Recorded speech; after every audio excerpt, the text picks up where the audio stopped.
So, ito yung ating diskarte dyan. Tirada sa pork chop, baboy, toyo, bawang lang, kalamansi, bawang, black pepper, kunting sugar, at saka oyster sauce. Mamarinate natin tapos prituhin.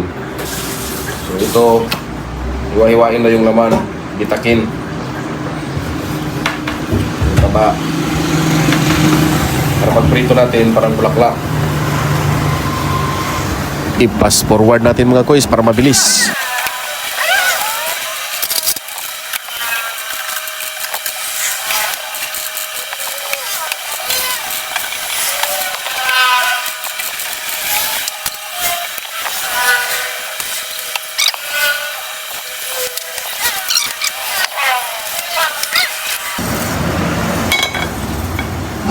At dito na part mga kois, kailangan nating prituhin ang karne na yung mamula-mula para masarap siya.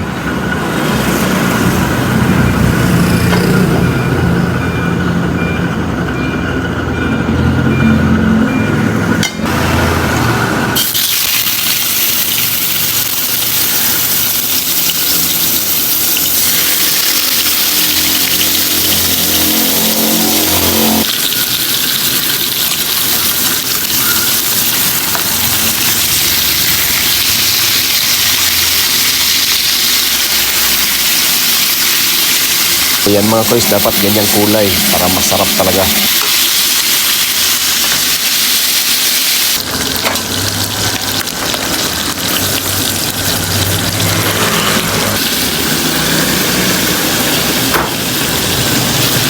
Fast forward tayo mga kois para mabilis.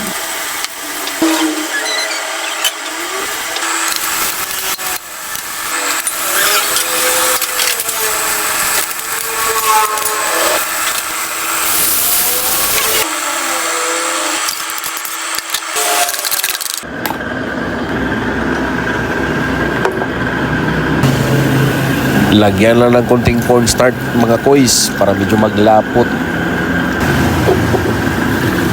At heto na mga kois, ready to serve na po ang ating pork chop. Salamat sa pagpanood ng ating munting vlog.